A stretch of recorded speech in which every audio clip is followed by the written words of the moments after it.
In this video we're going to look at field of view, normally called FOV. It's how much you can see through your OTA. Just to get an idea of the scale of things, a full moon is about half a degree, or 30 arc minutes. If you held your hand at arm's length, your little finger would cover about 1 degree in the sky. The overall field of view of your OTA is a combination of the focal length and aperture of the optical tube, any Barlow or reducer lens inserted into the train, and the focal length of the eyepiece or the sensor size of the camera. So a Barlow lens, it's named after its inventor Peter Barlow, and it increases the magnification of the OTA and by doing so reduces the field of view. A reducer lens has exactly the opposite effect of a Barlow lens. We could get pen and paper out and a calculator and calculate the overall field of view, but there's a lot easier way. If you go on the internet to astronomy tools and there click Field of View Calculator. So we've opened the website and I'm going to choose visual mode. Next I'm going to select an object to look at, so we'll go for the solar system and the moon. And now I'm going to choose my telescope, which is a SkyMax 127mm.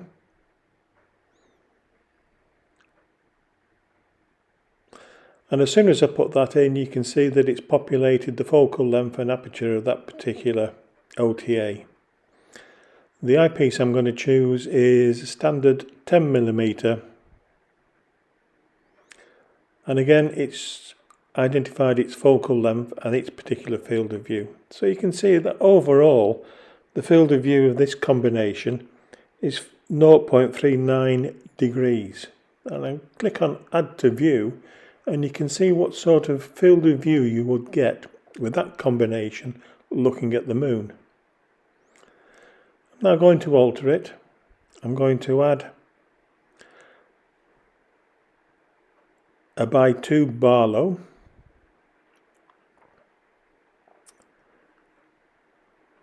and you can see now in yellow that our field of view is significantly decreased. Let's go back and change that Barlow to a reducer.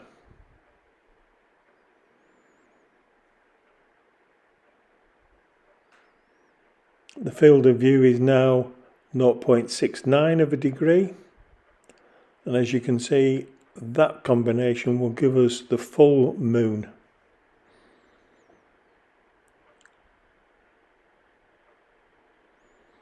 I'm going to go back now, and without any reducer or Barlow I'm going to use a 20mm lens,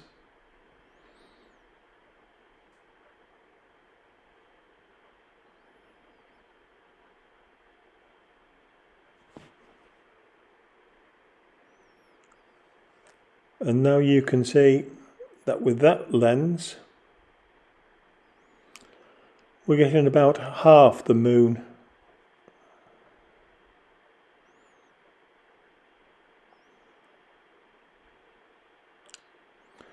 And if I change that to a 5mm lens, you can see how that reduces the field of view.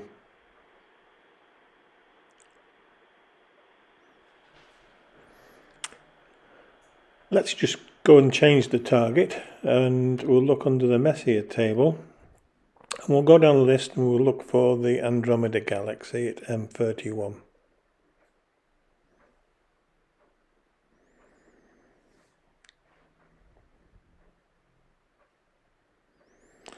We can see that this combination currently isn't going to give us a good view, so let's just clear the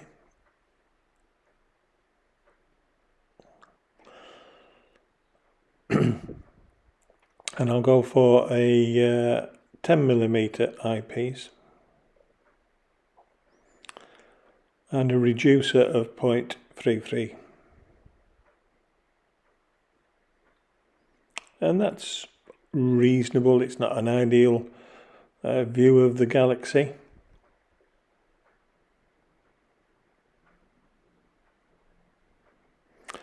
And we can go back now and take the reducer off, and let's have a look at another solar system object. We'll look at Jupiter.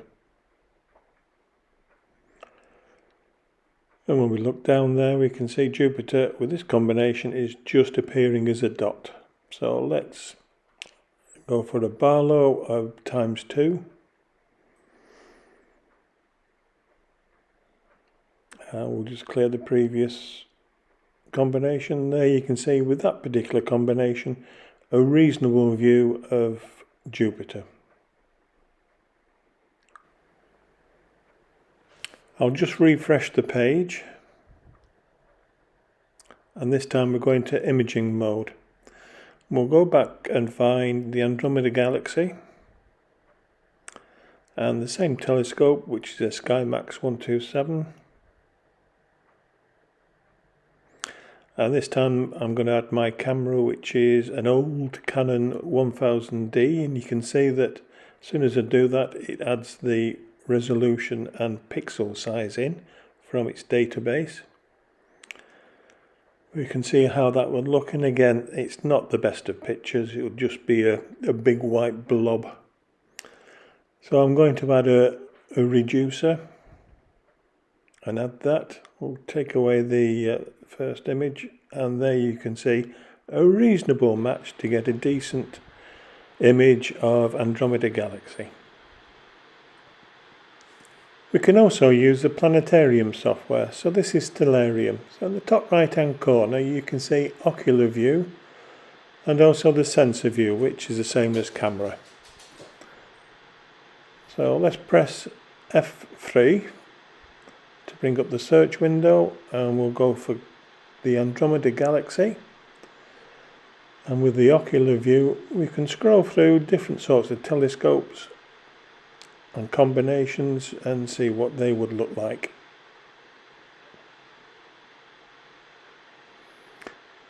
And if we change over to the sensor or camera view, we can do the same.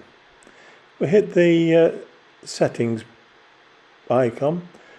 We can actually look through the list of different cameras and sensors and eyepieces, and if we want we can add our own customized options.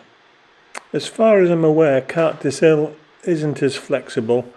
It's easier though. You just press the plus or minus keys and you will see the field of view in the top right left hand corner change as you press the keys.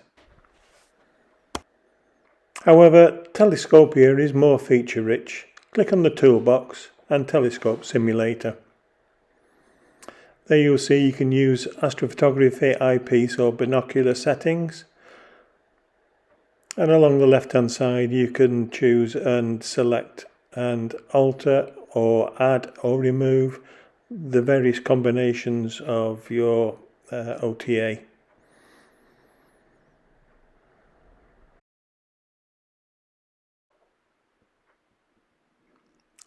Now when you go into targets,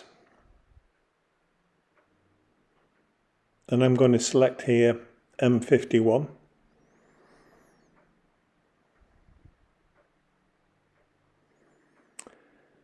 You'll see as you scroll down the page the target in the frame of the OTA that you've configured.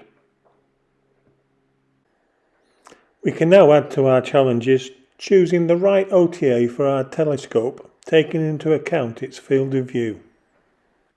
In the next video we'll look at focal ratio.